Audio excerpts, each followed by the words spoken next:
Scholars and distinguished guests, auspicious greetings in this hybrid space again. Welcome to the third panel of the 12th Symposium on Humanistic Buddhism on the Lamp Transmission Record of Humanistic Buddhism by Venerable Master Xing.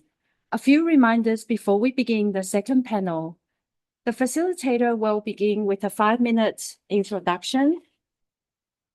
Each presenter will have 15 minutes to present.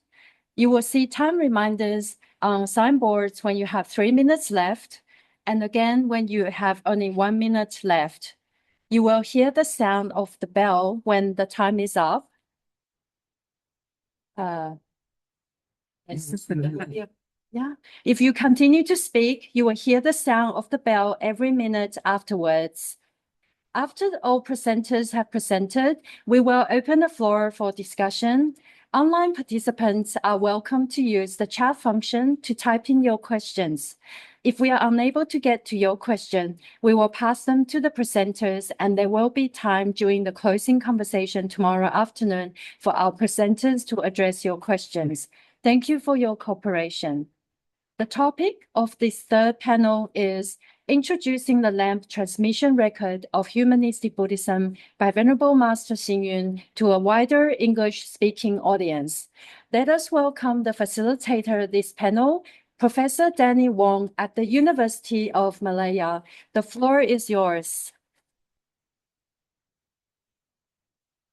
Thank you, Stacy, for the introduction.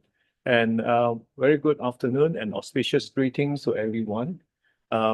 We are gathered for this final panel, and this final panel is very important because the title of the panel is Introducing the Lamp Transmission Record of Humanistic Buddhism by Venerable Master Xing to a wider English-speaking audience. So it is very befitting considering the fact that we actually launched the book here yesterday, and in Australia, to this crowd here, which is supposedly English-speaking world, part of the English-speaking world. And in fact, this is interesting because I also noticed that we are working hard, Michael, Venerable Juewei, and the whole team of Venerable Miao Guang team have been working very hard since the publication of the Chinese edition last year. And the speed that they have worked is actually quite amazing. And now we are having 2 volumes out and 4 more coming, I was told. Yeah, so this will be work. This is still, in a way, work in progress, but yet at the same time, we are very happy that this is already out. So today, actually, this panel will be definitely trying to look at how we are going to bring these 2 volumes as well as the coming volumes to the English-speaking world. And of course, English-speaking world is not confined to Australia. Many other places will also be benefiting from this application. So today, I was reminded by Venerable Juewei that this session will be a short one, also a lighter one, perhaps. So we have 2 papers to be presented. Let me just introduce them to you. For those of you online, I hope you can hear us as well. So the first paper is by William Chong, and he will share with us on how the building of a digital ecosystem would help in the global propagation of the humanistic Buddhism. So AI would be very much a part of the conversation. So Stephania, you are actually spot on. This is the AI session. The second presentation is from Venerable Juewei and also from Dr. Michael Murphy, who will be speaking on the use of AI as well as a Buddhist framework for spirituality and community. So the title of the presentation is Wisdom in Action. a dialogue on Prajñā, which is transcendent wisdom, as well as Upāya, which is skill that comes with wisdom, and the LAM transmission record as public scholarship. So both papers are going to focus on the use of AI, but most importantly, both papers are also talking about reaching out, propagating the message of Humanistic Buddhism. So I think it is most relevant to us and to everyone else out there. So I think without further much ado, let us call upon William to make his presentation. Thank you.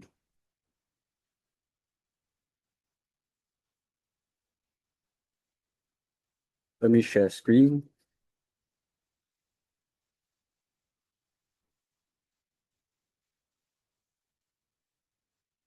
The AI. It's an AI, yes. It's immediately, quite immediately you spotted it. Oh, right. Yes. Best. Thank you, Professor Wong. And thank you, and Juewei for the invitation.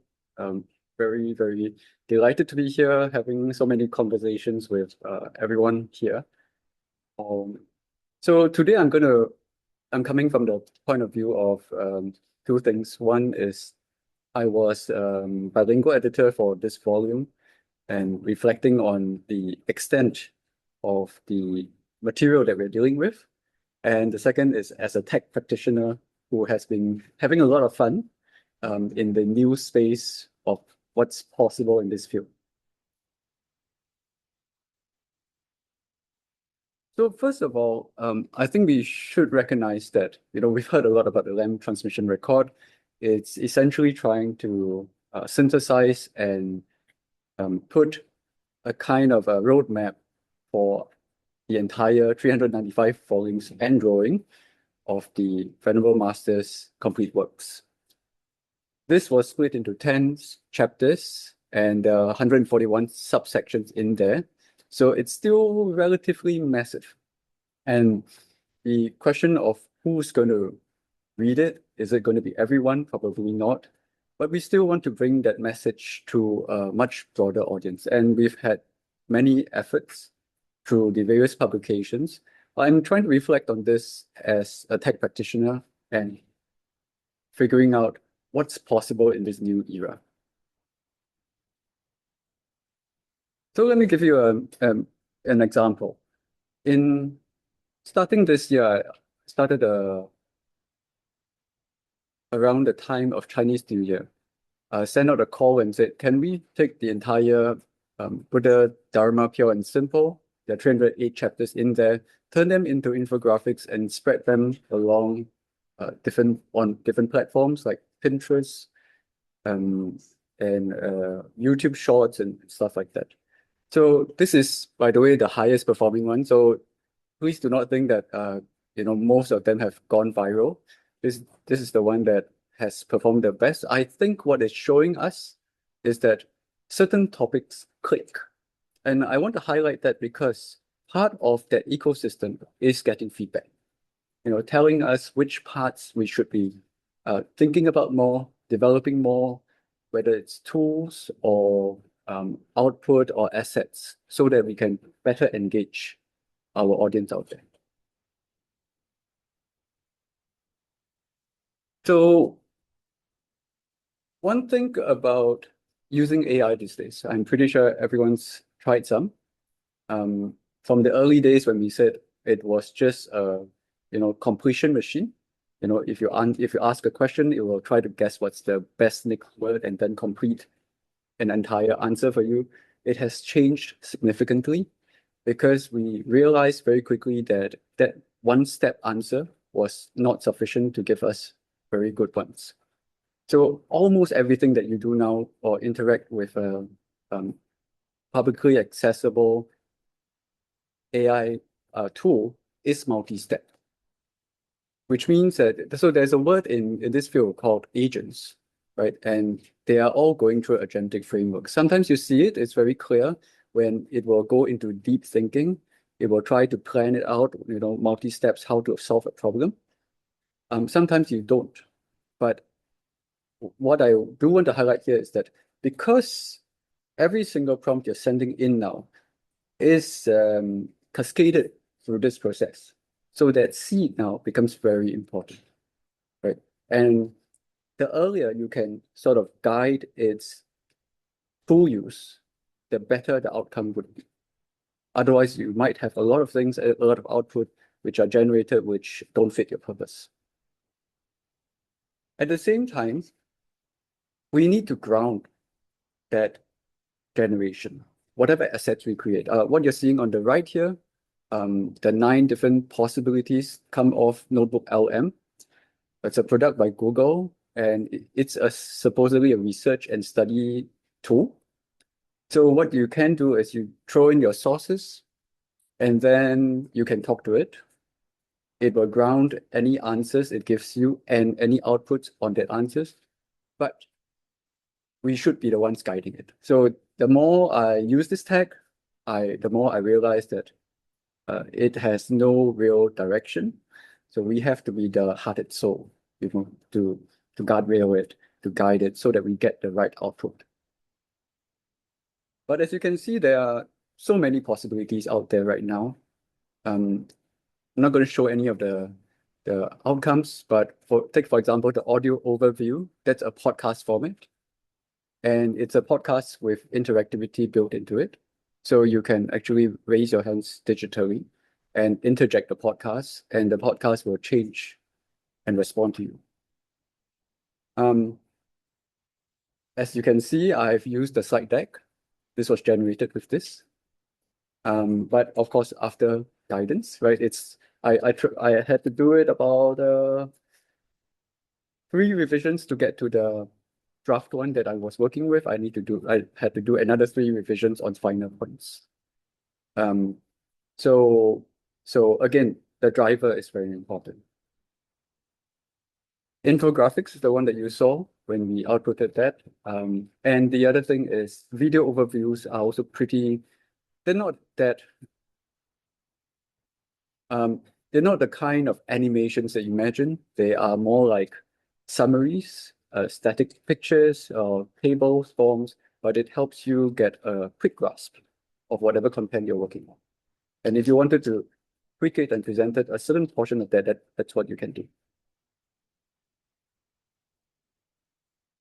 So as an example of how that crafting happens, so we have the very same content, again, the Avalokiteshvara chapter in the Buddha Dharma Pure and Simple, but crafted for 3 different audience.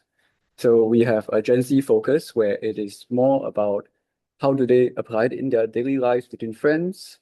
We have something on the right for working professionals, thinking about how it applies in their stressful environment. And then in the center with the parents who are caretakers. They are giving care both sometimes to the children and their elderly parents, and there is a lot of things going on in between in that role. So as I'm creating all these assets and sharing them, I came upon this sort of realization that we are now in an age where if you wanted to create anything, it's actually pretty easy to. So it becomes ever more important to ask, why are we creating them?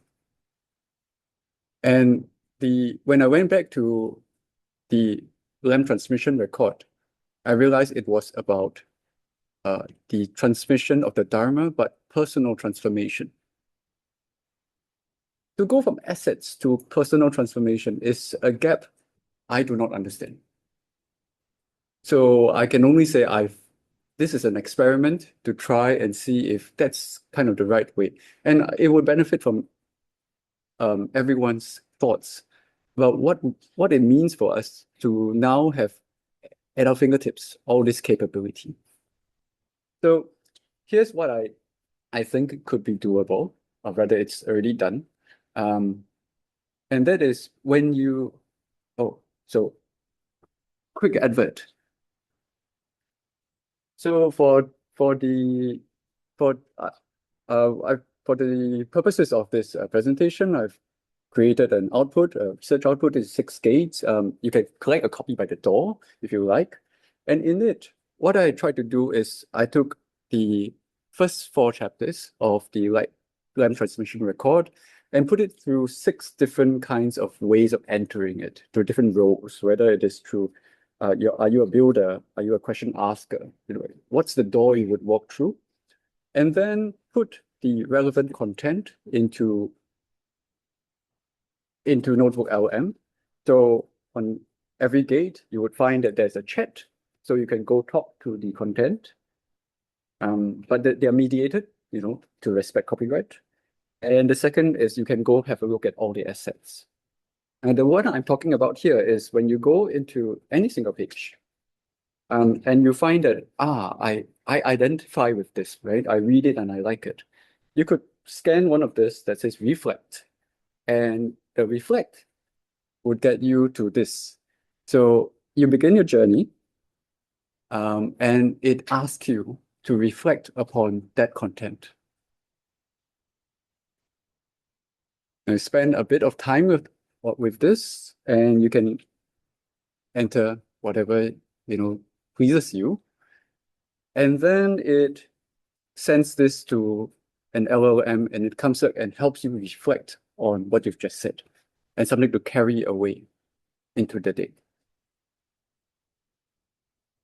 Now, each and every one of these entries that you enter lives on your client side, so nothing gets uploaded, nothing gets saved, and you can track. You can have your own diary on your own computer, right? That you can download it, you can take it away. I don't think we have a delete function yet. Yes, we do. You can delete specific entries. So it's an experiment to see, you know, what are some of the ways we can actually engage with the content that's so precious in the lamp transmission record. So, and at the very end, it guides the user to, when you're ready, here's something else. You know, you can go on to another chapter, another gate, another circumstance. Okay, I'm going to stop here. Thank you so much. I look forward to all your thoughts.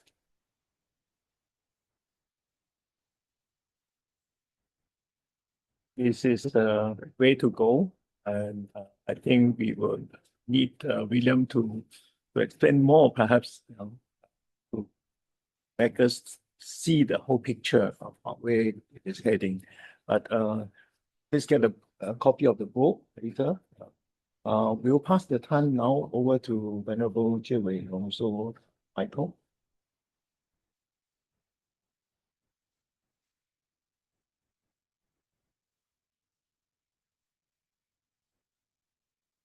So we've all had a busy few days, and being the last talk of the last panel, we decided to do something different. And there was no way to follow up, even speak about AI after William. So it might be in our title, but a very important Buddhist concept is impermanence, and AI might not come up in our dialogue. So Venerable Juewei and I are going to have a dialogue, and hopefully we'll include all of you in it. So we were thinking about, how do we introduce the lamp transmission record to a broader audience? And Venerable, one of the things you taught me is the value of public scholarship. So let's start by defining our terms, at least for the purposes of this conversation. A scholar is someone who is devoted to learning. That's simple as that. And public, I would say, refers to like the people or the community at large, a more holistic concept. So therefore, a public scholarship is sharing learning with the whole community or the people as a whole. Let's call it engaged scholarship.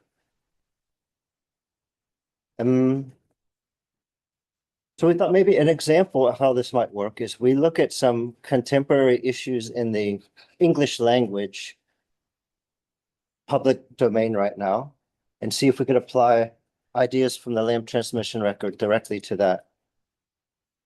And one of the big ones, that's why we started just with posing a couple of questions on the screen,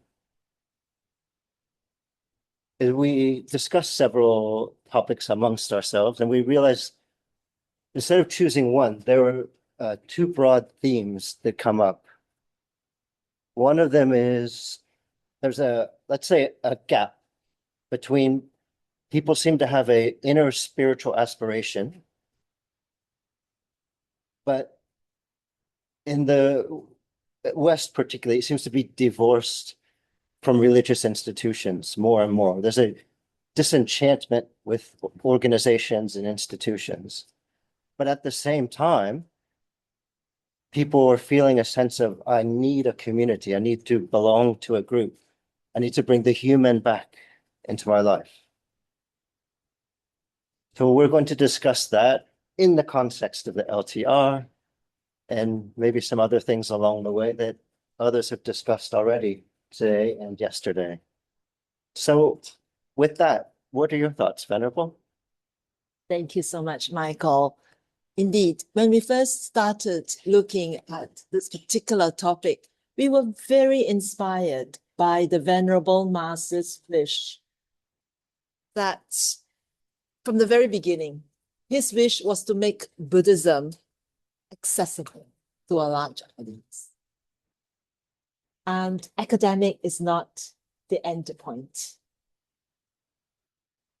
He wanted to promote academic scholarship, but he also knows that that's not enough. We need to speak as scholars with evidence-based research, with critical arguments, relevant analysis, and synthesis.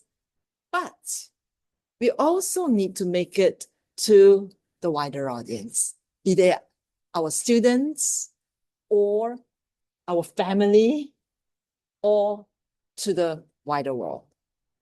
So now that the Venerable Master has passed, I think we as his disciples have compiled the land transmission record of Humanistic Buddhism by our Venerable Master.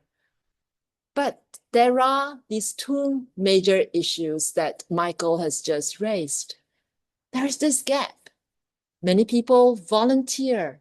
They provide service to the community, but they still don't find it fulfilling. And we see quite a few questions about that in the media, especially the mass media. And many people come to retreats. We know because here in Nantian Temple, we welcome thousands of people into our retreats.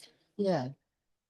They come to the retreat, they detox themselves, they take on a contemplative practice, but very often we hear that after they return home, they return back.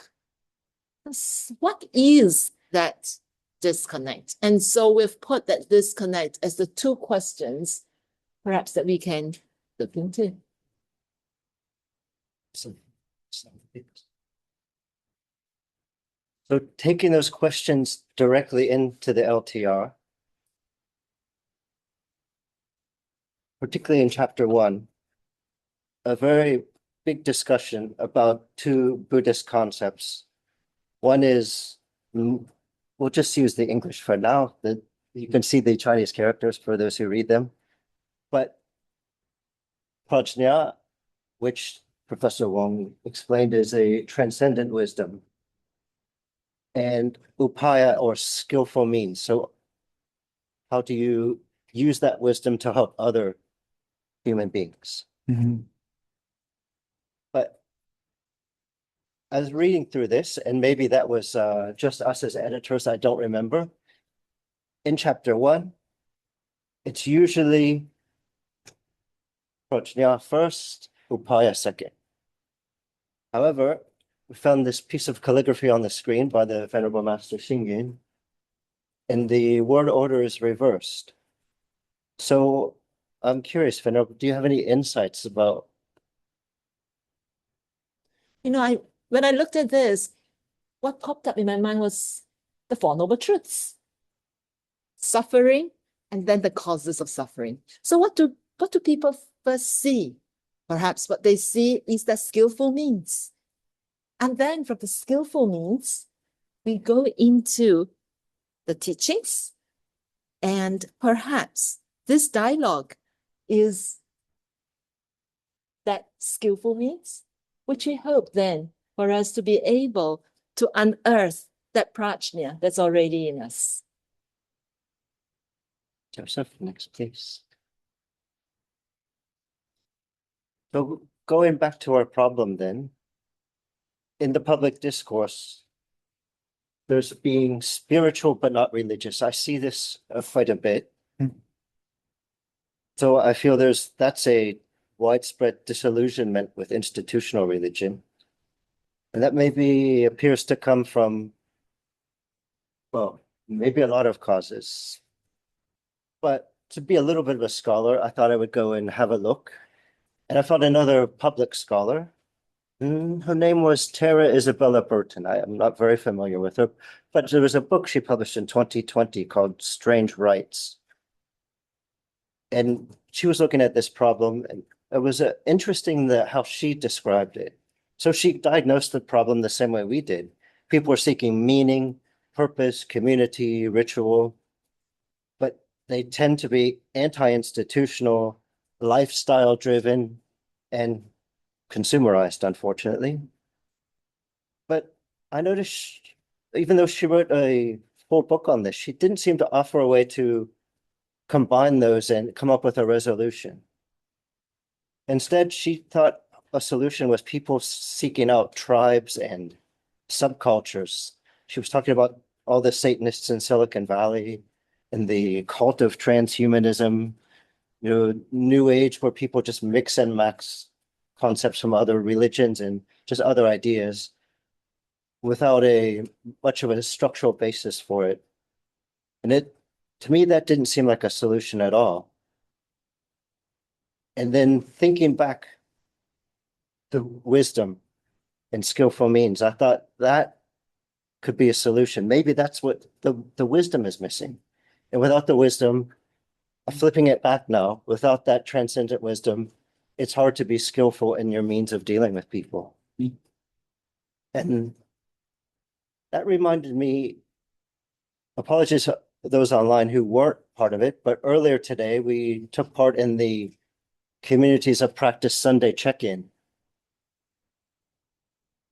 And I think that is something that Venerable Juewei, it's better for you to discuss, because I think you started it, if I'm not mistaken.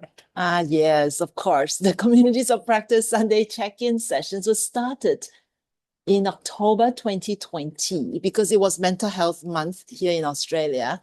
And there were so many people sheltering in place.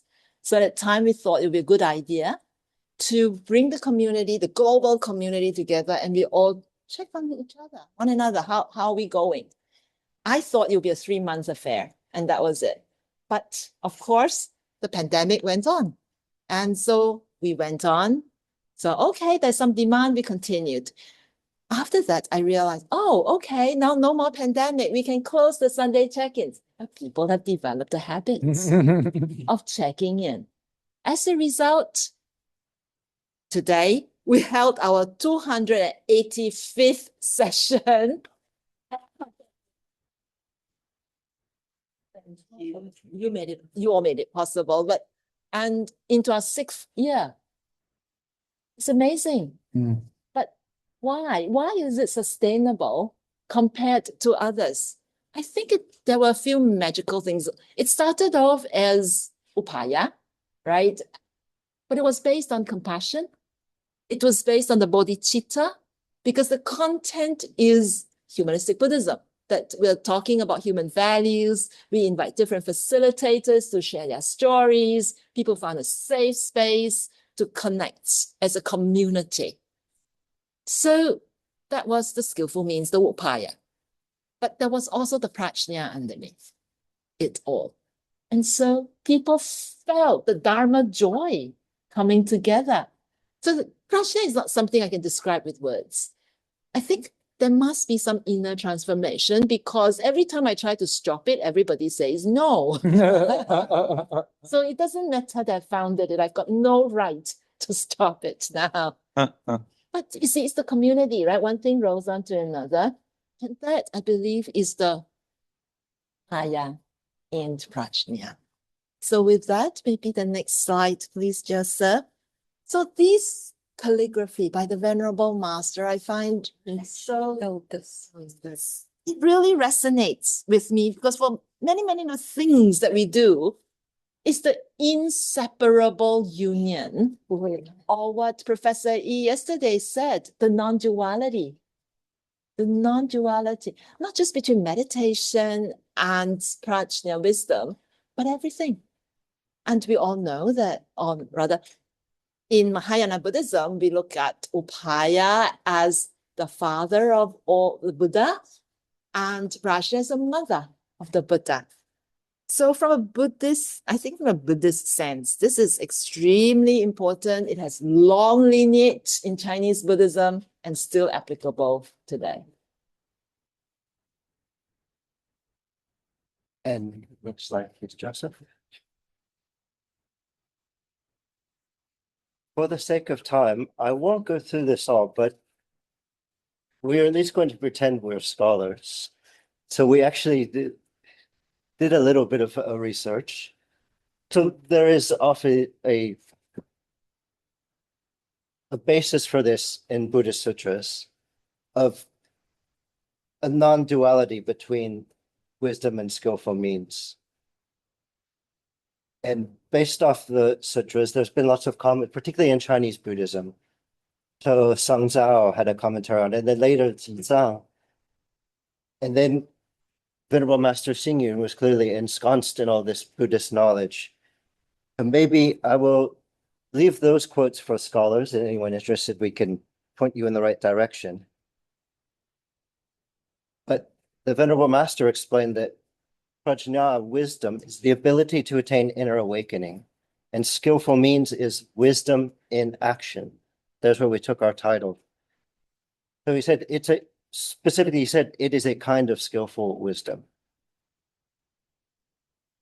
And, you know, in chapter 1, you could read, Chong Rong explained it very well, ties this all together. I'll leave that for the scholars. Today, this is a public scholarship discourse. But maybe to sum that all up, they're saying it's non-dual. Just as the lamp and the illumination are not separate, the wisdom and action are not separate. So next slide, please, Joseph. So those of us who have this internal lamp, and actually all of us have, according to Buddhism, we have this Buddha nature. There's an inexhaustible energy source. It's all in us.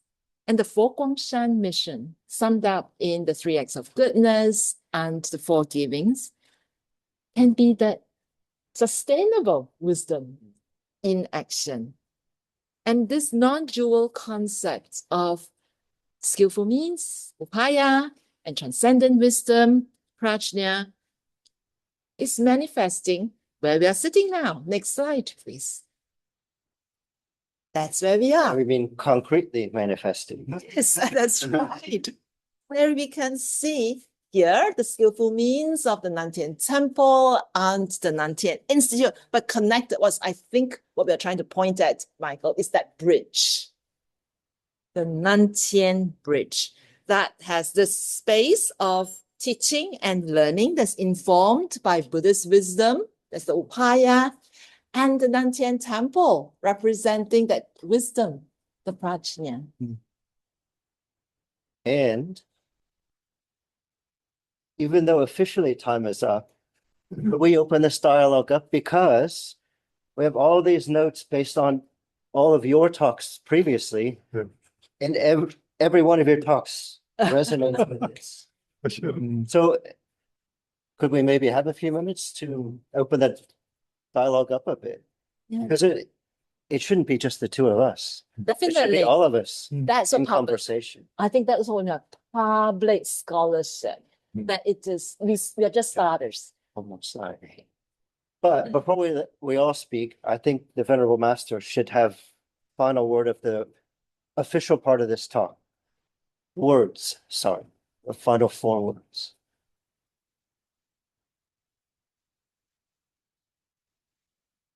But now, can we have 5 minutes to discuss? Because we arranged broadly, but I think all the ideas fit together. But we're curious what others think. Perhaps if I may just suggest that we will open up, since you are done with the presentation, Yes. we will open up for not just Q&A, but comments and your views on. Right, so beyond just questions, Yes, even yes. comments, suggestions, please do. reflection. Please do. So can we just open, for those of you who are online, you're welcome to ask questions as well. You can write your questions on the chat box. Anyone, please. Yeah, I can share something because during these 2 days, I had a long conversation with Professor Cheng Gongrang about the non-duality between wisdom and Upāya. And Cheng Gongrang said that many people, especially scholars in mainland China, they will stress wisdom over Upāya.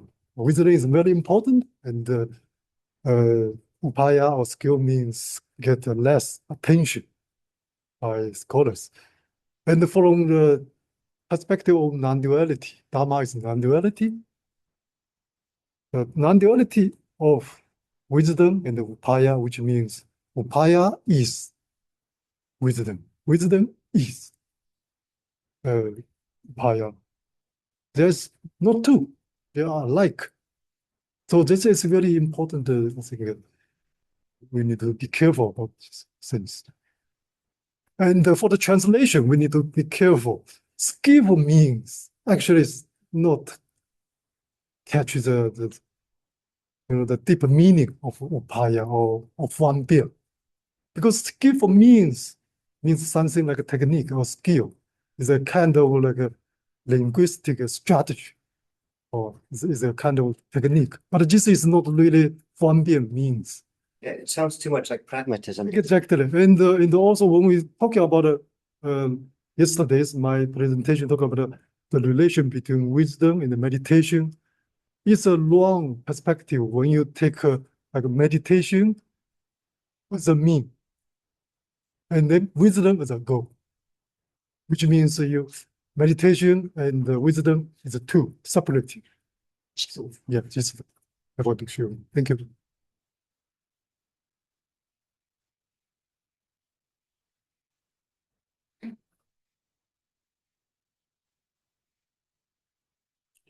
If I may just remind, just bring something that we use every day or in Malay word, which is borrowed word. Upāya for us means the ability. So it's not just a skill, but also the ability. So it's like you have the ability to do something. So in other words, you also have the skill. That's a Malay word that we borrow from this Sanskrit. Yes. Oh. Jack? I mean, I like to piggyback off Zhang's comment, but also I think yesterday over dinner we had a conversation with Professor Chen, right, about the kind of translation of terms. We got also on about what to translate and not to translate. So I think this is also something to think about, right? About whether we want to translate a text for a kind of specialist audience, right? And I think that's when then I think perhaps some terms are probably best kept in Sanskrit to retain the kind of original terms, right? Because some of the meanings can be, kind of nuanced. It cannot be easily translated. Terms like Prajñā, Upāya and others, right? But at the same time, I think, Venerable Juewei and Michael, you mentioned about public scholarship, right? And if we want to reach out to the public, then I think then we need to avoid the jargons, right? Not only academic jargons, but also Buddhist jargons, right? Using, Sanskrit, Pali terms are probably not going to be very appealing to a kind of a lay audience who do not know what is the Prajñā Paramita Sutra, right? It's the Heart Sutra, or something that resonate with them, something they can easily understand, right? So I think something to think about is how to strike the balance, right? Between staying close to the original kind of text and the terms versus for the kind of wider audience, right? Making it accessible. So I think something for us to think about. Yeah, especially NTI, Yeah. which is on the skillful means side. Yeah. I remember yesterday in the launch of the land transmission record, NTI's new president, Alistair Noble, and I wish I would have written it down, but I'll paraphrase what he said. He said NTI's mission is teaching to promote a compassionate society. I thought that's a beautiful way to say what public scholarship can be. But you're right, if we start talking about Upāya to someone who's never even heard of Sanskrit, we're going to turn them away. Yeah, absolutely. Yes. Yeah. So recently I published an article on the kindness economy, and I used metta. It was immediately rejected by the one of the reviewers, saying that you're using a date language. I'm not going to read it. Yeah. So made it kindness. Because the meta they know is the Facebook meta, right? Not the Buddha. Double T. Double T.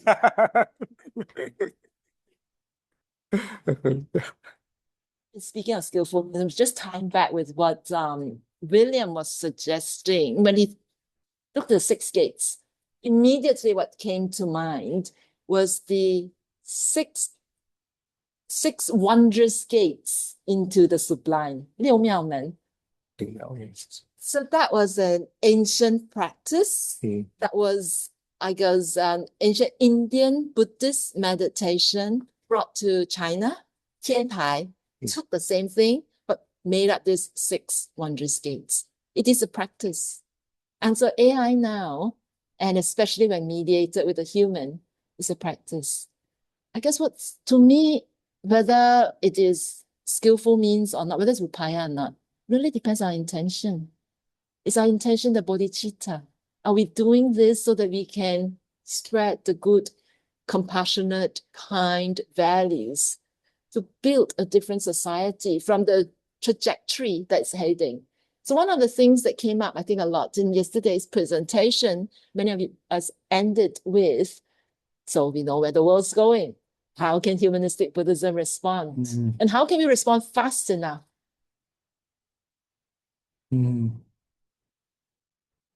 So that what kind of Upāya can help us? And I see this as a recursive loop. If we do a bit, a bit comes back, do a bit comes back. And if not, we know what the corporates will do. There's a big system out there. So how do we break that cycle? A lot of craving out there. A lot of aversion and violence out there. So the need to promote these good values. I don't think of it so much as to promote, as to align or to attract. Because I think we do have a lot of discussion about, attention economy and how everyone's attention is just grabbed all over the place. But there are also a group of people that if you give them the tools to quieten down, they align with it. And they are looking for it. Yes. We have to give them the opportunity to do it, right? So I see that what we're doing on social media as providing a pause and then maybe redirecting their attention to where we think is a good source of that transformation.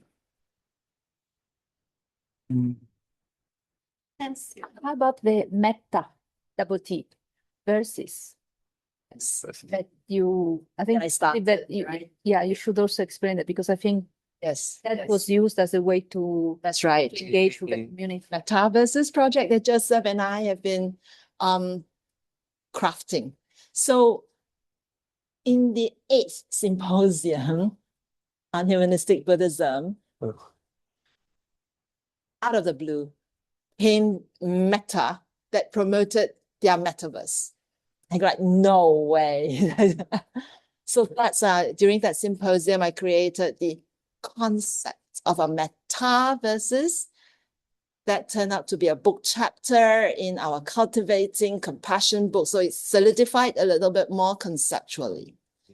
Then together with Pema, who was the person before Joseph in this position, we did a feasibility study and we did a survey to find out whether there will be anybody who may be interested in the concept of communities of kindness. So that's what metaverses is. So verses is not language, but rather multiverses, communities.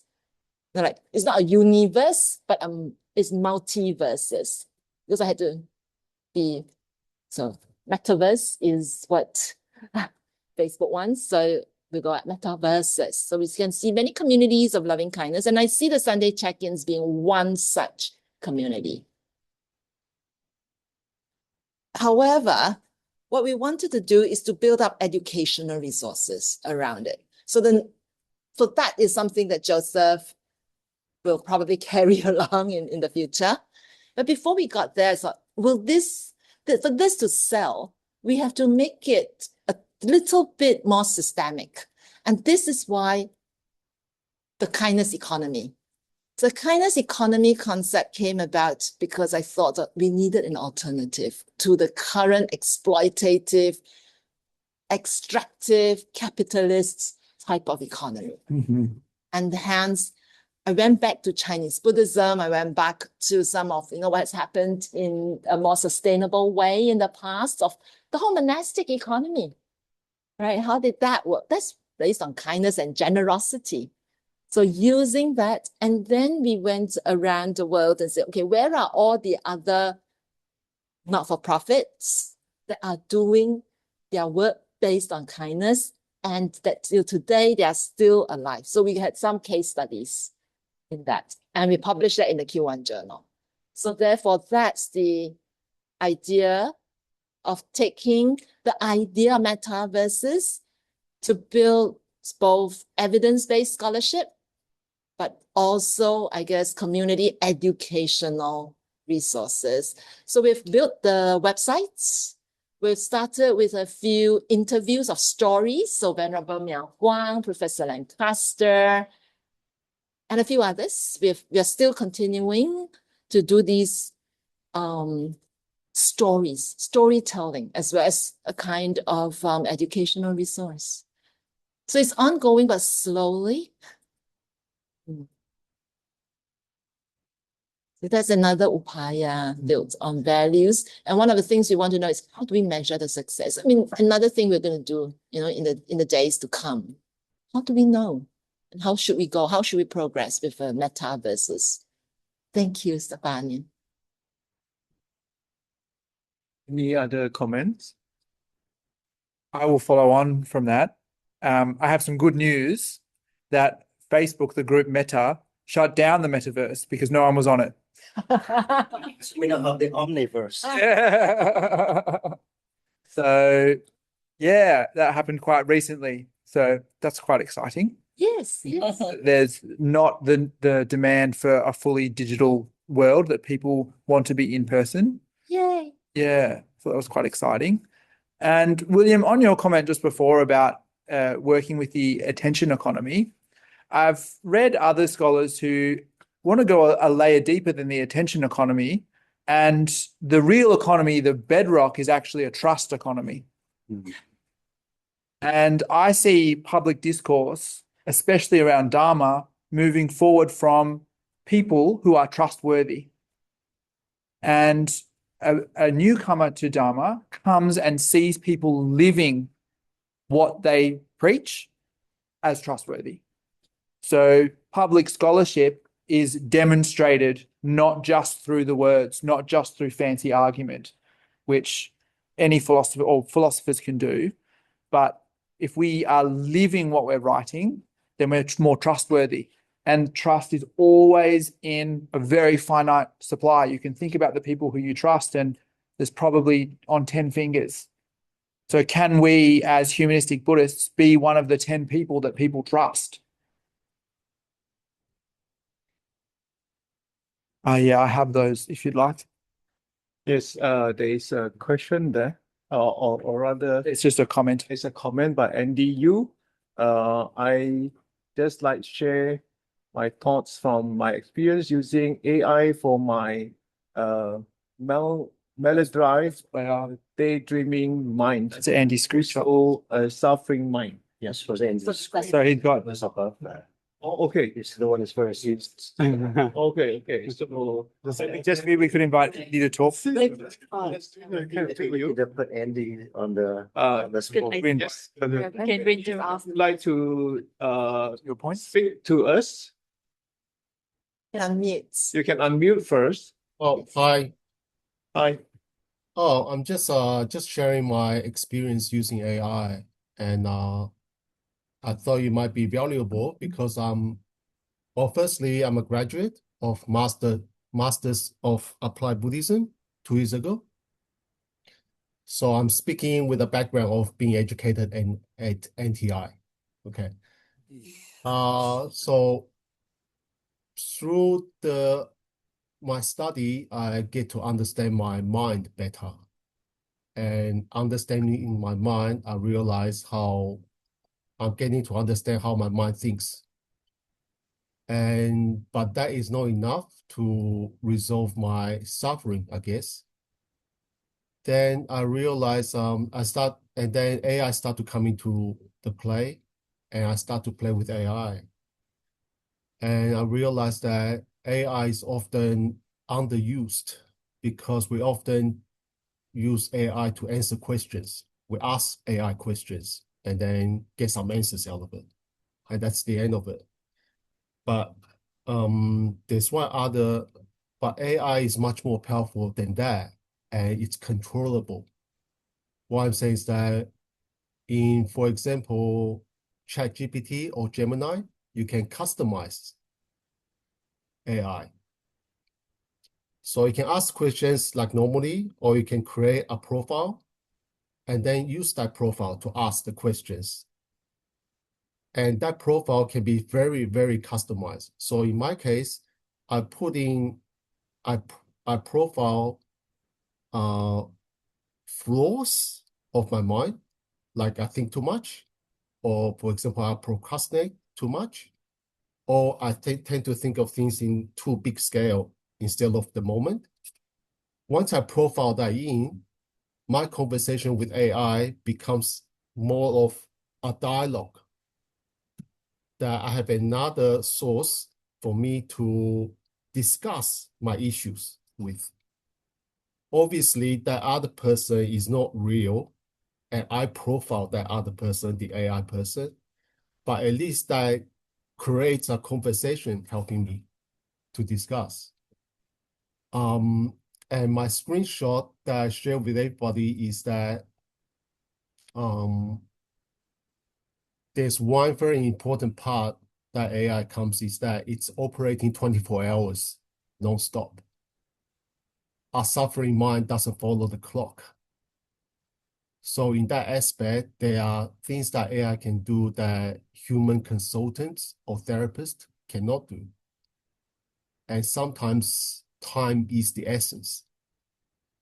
So I come into this symposium in the hoping that this collection of books, the transmission of the lamp, a lot of information can be uploaded. And nowadays, there's even, for example, hosting sites like Hostinger. You can actually create your own agents that it becomes an app. People can actually use that app and communicate with that collection of books. So in other words, this collection of books, the transmission of the lamp, can actually be alive, that people can actually have conversations with. And I think that's a pretty relevant thought to share with, that the book is no longer just a book, and you can actually have conversations with. Just a thought. Thank you, Andy. William? Thank you, Andy. Stephanie, I think that's actually a really interesting blurring of the line between Upāya and Kalyana Mitra. I'm very critical actually of that. Yeah. No, I mean, it's great that it's been helpful to you, Andy. I'm saying I'm critical, and not I am critical. There have been psychologists that have been critical of that way of using AI, because you create your counterpart, you create the interlocutor, you create the person you talk to. So the person that the AI replies to you based on your input, and it's unlikely that creates a conflict with you. I'm not saying that we need conflicts, but it's gonna please you. And probably, yeah. Okay, I thought about that. So in part of the profiling, I also ask for an AI devil's advocate ability. Sorry, but that's what?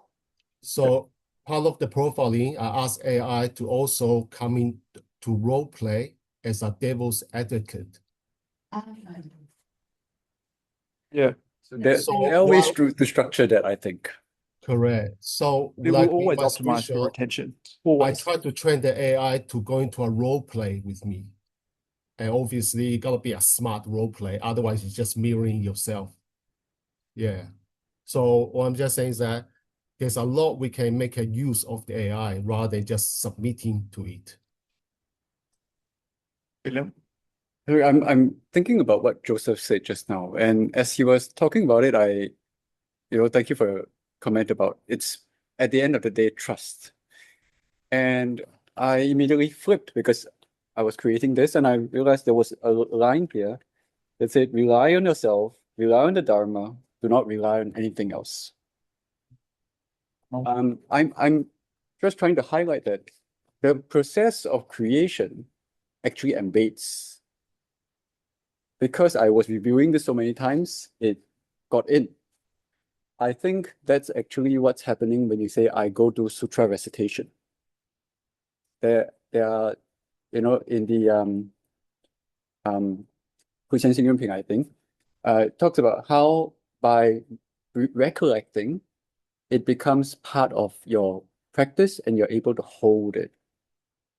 And that holding is a different state of mind.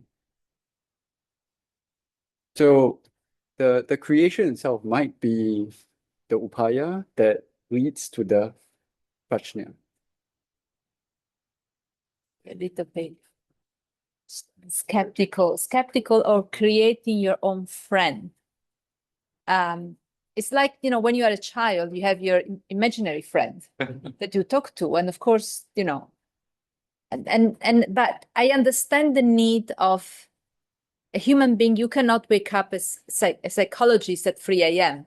You don't wake up your human friend at 3 a.m. So this is articles that I've been reading. So I'm not just reporting my views, articles that I'm reading written by psychologists. And somehow you're still dealing with, that is what this scholar, I think is Joseph was the family name of his scholar, and I can share the article. You're dealing with a limiting self-image, because somehow it's still your own creation. Then has therapeutic use for you, and that's great. But I believe that is still different than engaging with a human being, because the human being is unpredictable. And I think the tool that you created is a little bit more predictable. And so the study, I don't do psychology, okay? I'm just reporting that said that you need this kind of interaction. You need to go through these conflicts for growth and creating resilience. This is how you grow as a human being. But if you always deal with this limited self-image, you may not actually reach that. So there is some concern from the scientific world, not that I'm a scholar of Buddhist studies, so don't look at me, from that scientific world of psychology, that could be maybe actually misleading, may lead human being towards in the wrong direction. Said that, I also hear, not just from you, Andy, but from what I was reading, these reports, because the psychologists have been interviewing people, the need of people to talk. And again, you go back to the trust. And it's not just talking at 3 a.m. and eat salmon, I don't have any human beings, because by a friend of mine, when she wakes up in the morning, she talks to this bot, chatbot, and with a name, and asking, what should I wear today? What should, so this kind of, you create a sort of this trusted dependence. It's wrong to depend on your friend, your human friend too much. But somehow if he's a human friend, the human friend can stop you. I don't know if AI can do that. So this complete dependence, and so easy, because can be there all the time. It can be a little bit dangerous, but I'm happy that, Andy, this was helpful to you and is still helpful to you, and it's helpful to this woman in my family. It's not me. I speak to my cat, so and I have nothing back. But still sentient being. Yeah. So there is this concern about how you use it. So the idea of Kalyana Mitra, that's what I wanted to talk in a couple of days from now. It's the virtuous friend. But, when you read what the Buddhist scriptures write about Kalyana Mitra, and I was skimming through that, thanks to Sibeta and all this, AI cannot really do that yet. And there is a trust economy. There is also an attachment economy, which is the problem of AI. Because if one day the AI tool that Andy, for instance, created disappeared, what happened to you? You create an attachment. So the attention economy was the problem with social media. That was called the attention economy. But now there is an attachment economy. I know of a Chinese student. I get this story from my students. It's unbelievable what people can do with AI. I didn't even know how to create an image. And this person had this chatbot to talk to. And this young girl fell in love with. Then there was an upgrade of a software. So the chatbot disappeared. And she felt like her boyfriend left her. And she got depressed. So common. Attachment.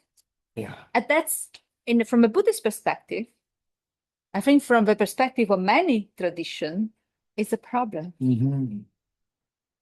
Well, thank you so much. I think let's move on.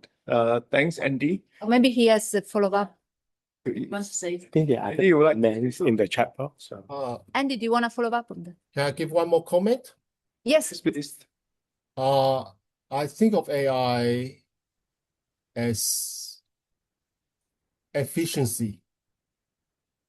Like in the past, when there's no money, we exchange things by bartering. And then things become more efficient when there's a money to use. So I think of AI as more of on the side of efficiency. And AI is not creating its own content. It's just reorganizing contents that we feed into. Exactly. So it's a limiting self-image. Correct. So one thing is that in this symposium, if the whole collection of the books digitally could be uploaded on a separate AI, then at least that gives you an efficient way to communicate with the book. And that's when it become a tool. Correct. And that's why I think money is a good, example, because money cannot buy true friends. And it's the same thing. AI cannot be your true friend. Correct.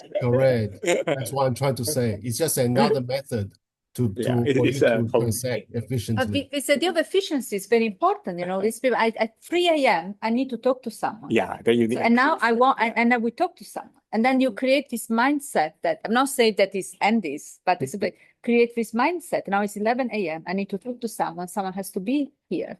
So it's also, you become, that your behavior or attitude change in not in a positive way. Yeah. But in a calming way, that at least someone is dialoguing with you. Anyway, we have Lots of also 2 comments also on AI. I guess we need to read them. Yes, yeah. So AI and general public both need to be contextualized before they are able to talk to us, like humanistic Buddhism topics. Before the public makes sense of about 3 Dharma seals, they might not understand emptiness, suchness, and non-duality.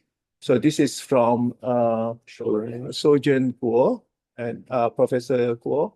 And also we have from Mr. Chan, creativity is missing in AI as it is intrinsically based on historical data. The human element, our humanness, is missing in such discussion. I think most of us can agree to this. Yeah. yeah. May I say something? Prof. Because Yes, please. I just follow the Andy's question. Because when I hear his comments, I have a thought. Just like the AI and the general public, they all both need to be educated. That's what I mean, contextualize. So when we talk about economic to any general public, they need to know what's mean demand, supply, something like this we call logic, basic logic. Without this precondition, they just cannot understand what's mean marketing.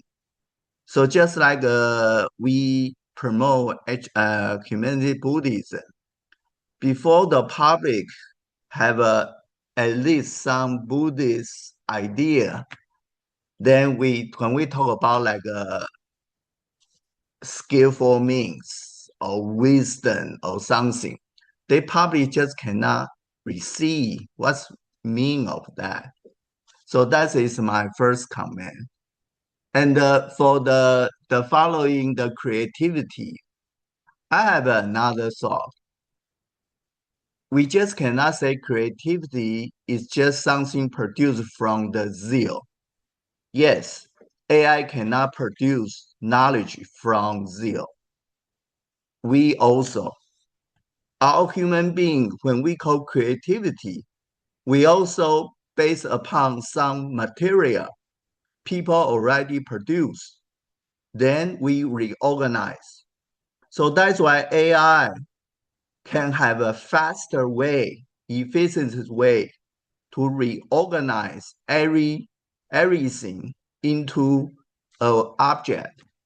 That is the power for the AI. That's what I mean for the creativity. AI have a creativity.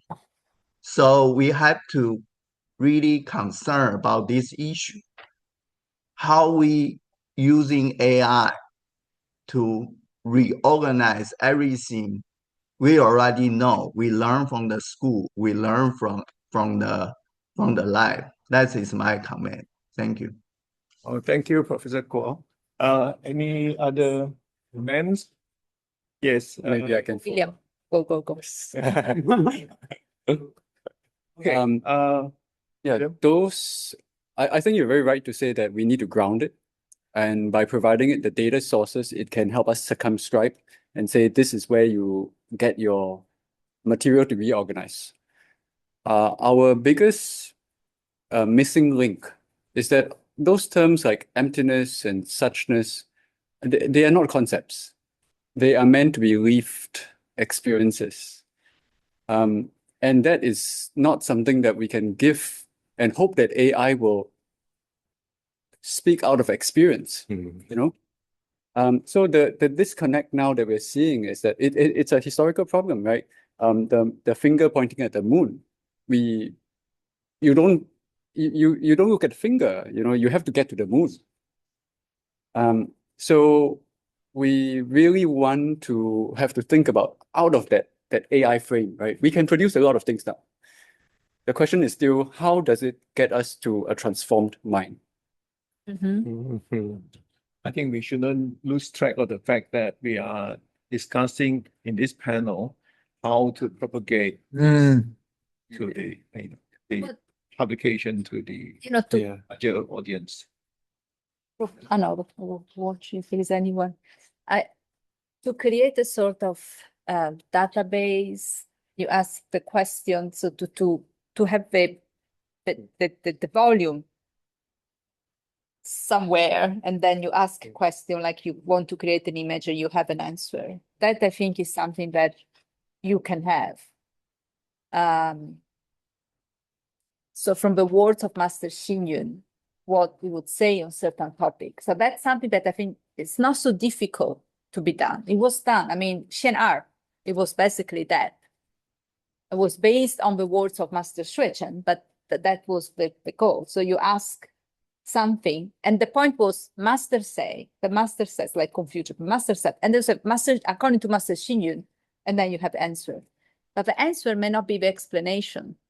So my main concern is you get that, and if you are really new to Buddhism, the words in the way that it's written, that these volumes are written, are really easy to understand.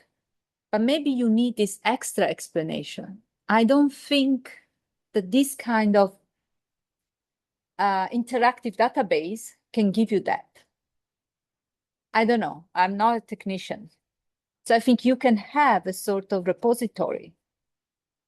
I don't know if you can have all the explanation that are needed from that. Somehow I still think that then, because Buddhism is something that you experience. So even reading the book, if you didn't have any of that experience, you may not really relate too much. Experience is something that cannot come from an AI machine. I guess if I may just add to that, while I can agree to that, it also has a lot to do with who actually put up the web, say the search engine and so on. Then you can also say, you know, this is only this much, but then you can also refer to these other sources and so on. So it's a question of how you actually package it in such a way. You have to go through attempts, you have to go through mistakes. Yeah. So I suppose you can't actually have one machine and then that's it. It has to be much more. Yeah. But you go through, I was testing. So my way to study Xian'er, I agree to test Xian'er. It was the best way for me also to write the article. And so I remember telling, so you can ask questions like, who are your parents? And I say, I'm a robot, I don't have parents. And then he had his, character. So, and she want pinchili, love ice cream and things like that. But then I said, my cat is sick. I'm a little bit worried. What should I do? I said, I don't care. I just care about human beings because human beings can become Buddha. And I was thinking, that's not. Isn't it? This answer, if you like, but in the very wrong way. So that's why I say, you when you test this, make sure that you test among your own community first. Yes, I think in the process of creating these databases, we need to come back to the fact that we don't turn to AI for answers. If we agree on that, whenever we turn to that database in seeking out data or answer from the land transmission record, remember it's a compendium that leads back to the primary source. So it's pretty much about, okay, where in the complete works of Master Xing Yun should I go if I'm looking for answers of Upāya?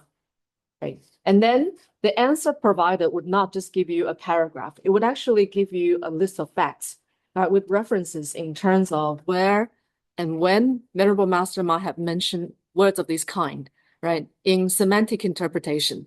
And then the next step you should have is to click on whichever part you think is relevant. It should lead you back to the primary source. So the way I see AI and that database is that it should be a tools by which you construct a means to finding an answer, not a means by which an answer is given to you. So I think it becomes a companion that thinks alongside as you deconstruct your question and reconstruct your answer in that process. For me, it would actually work that way. But that compendium is never meant to actually just give you an answer. What did Master Xing Yun say about fostering talent through education? In that book, it really doesn't say that. It just tells you that in certain year, right, he said this about education.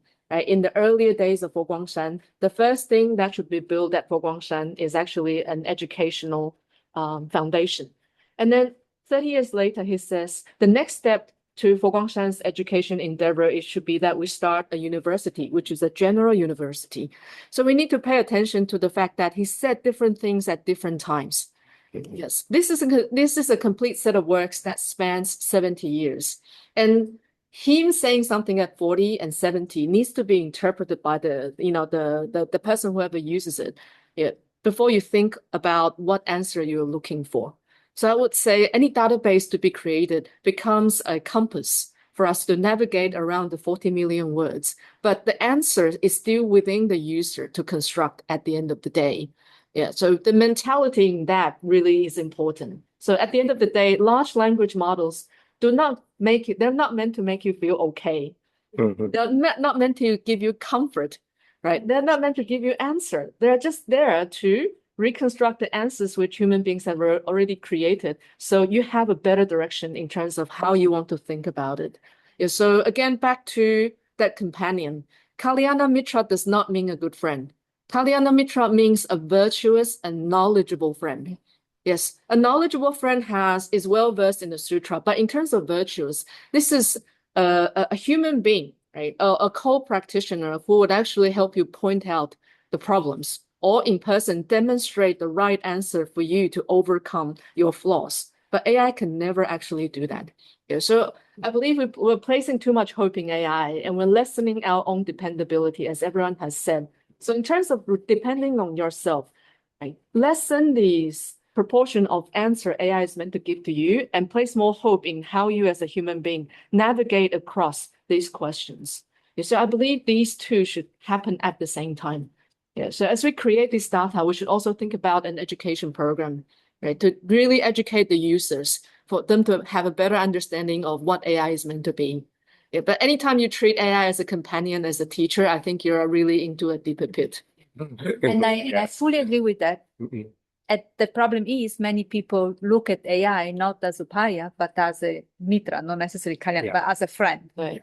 And also what you said, it's not just the fundability, but literacy, how people understand actually AI.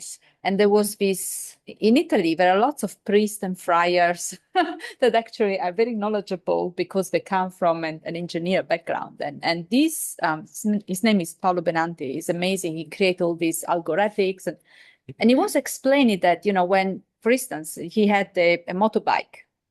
And when you are like 16, you can drive something. When you are 18, you can drive something bigger. And for each of these steps, you need to get a license. So everything is step by step. But AI is thrown at you all in one without any driving license course. And that's very dangerous because it's for the user, but also it's thrown to people who can produce AI. And that's the real problem, the lack of knowledge of both producers and users. I think that's why Anthropic is providing free online courses and say, just come on the 101 course and get a certificate and you understand how it works before you understand how it actually, works with you. And that's why Anthropic is the company that was called in the Vatican when they presented the encyclical of the Pope that is about AI. It seems to be peculiar. I want to thank Venerable Miao Guang for reminding us to come back to the land transmission record, Humanistic Buddhism. And I would say that one of the most precious parts of this particular compendium here are the footnotes. places that people skip. And I like to just remind the audience, when you read this, please pay attention to the footnotes that point back to the collected works. And the team of editors actually spend the most time. They spend more time on the footnotes than they did in the actual text translation in order to trace back to the primary source. They don't have enough time to go through the footnotes. But I love footnoting, big footnote writer. So don't worry, I do read the footnotes. Thank you so much. Yeah. Thinking also about, make it outreach. Yes, yes. Engage in scholarship with probably outreach, kind of word. AI tools is a way. They want to say create mangas, but create some visual, not just in written form. It could be, I don't want to say musical, but something, a play role.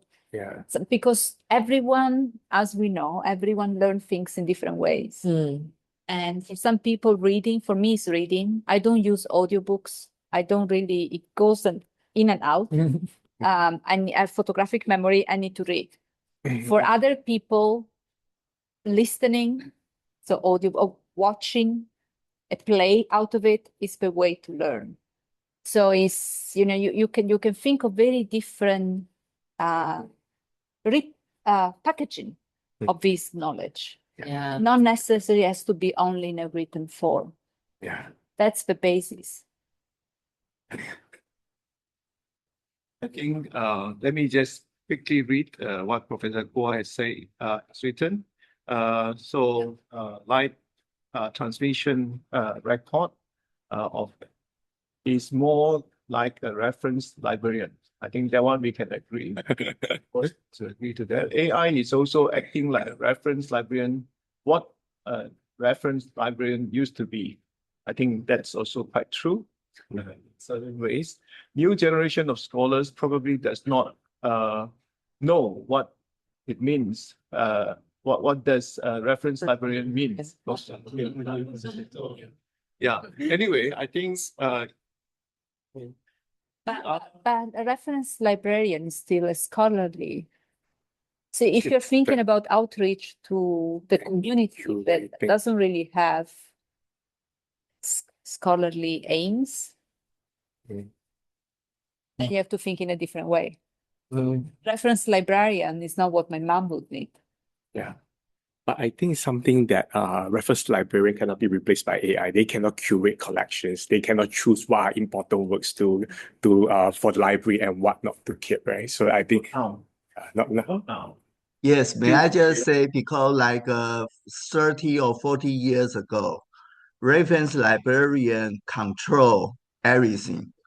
Every time when we try to find a topic, the first thing we need to go to reference librarian, tell the librarian what kind of the study I need to do, and the reference librarian never tell me an answer. She always give me a pile of the book. Say, oh, you can find this book. You can go to that journal. You can go to that. That is a reference librarian. So that's why I say AI and the light transmission record should be like this. It's not an answer book. It's not. It's a kind of the guidance. That's what I mean. Thank you. Thank you. But with all due respect, I think that reference librarian is not doing the work properly, because reference librarian's job is not only to find works for the researchers, their job is to do outreach, go out and collect, look for new materials to expand the library collection. Yeah, because scholars don't. I mean, that's helpful for scholars. Yeah, scholars and AI, will have the legs to walk and collect new, materials that have not been uncovered, and yeah.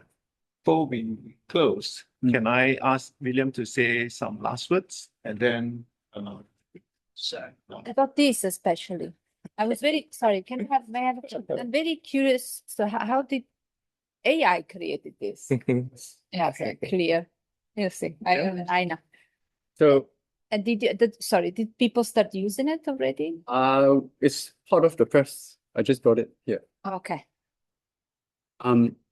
So Actually, I think there's a very interesting thing that's going on, which is we are talking about how we should, in fact, restrict AI meaningfully. And I think it's like if you go to a teacher and say, now I want to learn the highest Dharma, he might just say, go sweep the floor. It's not going to sit down and give you the whatever, because you're just not ready for it, right? So the same way, if we understand that the student's journey is a certain way, then we craft AI so that it fits that journey and it helps them to grow themselves, not to help AI become super powers. Yeah, thank you. Thank you.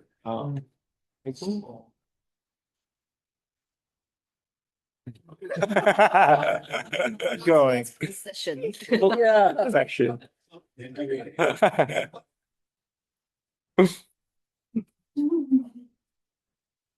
That's usual for Michael. Noble silence.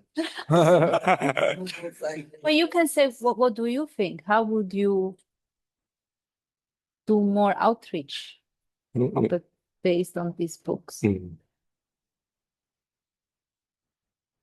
Well, first of all, we have to continue editing. Yeah. 4 more volumes. So we have to do the first things first. Do the editing. I think it's the practice. I mean, for me, in the end, it's always the practice. I think of now, more importantly, AI not standing for artificial intelligence, but authentic intelligence. What is our driving force? What is that authenticity about us?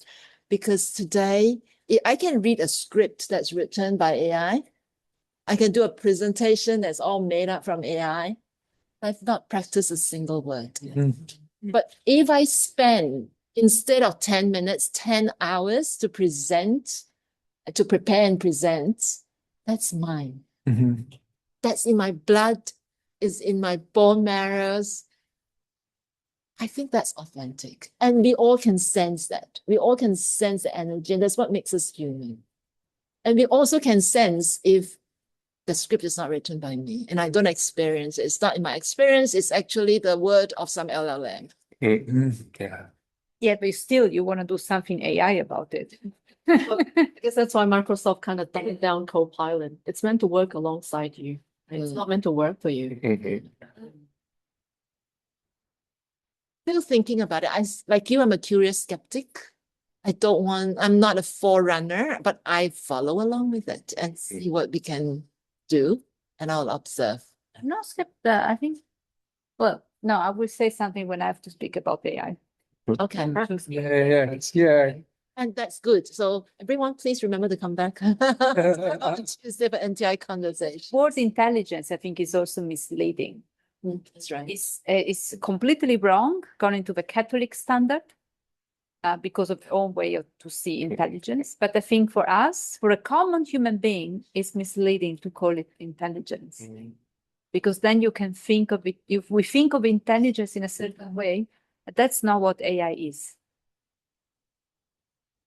Thank you, everyone. I think we have had a nice conversation, which hasn't ended. We'll continue with the conversation, but I think it's time for us to close this meeting, and then shall I invite all of you to thank our speakers. Thank you very much to our facilitator and all our presenters in this panel. This concludes our final panel discussion. If your questions are answered, please be assured we will continue the discussion during our closing conversation tomorrow afternoon. This afternoon. The closing conversation of this symposium will take place at 3:30 p.m. Australian Eastern Standard Time.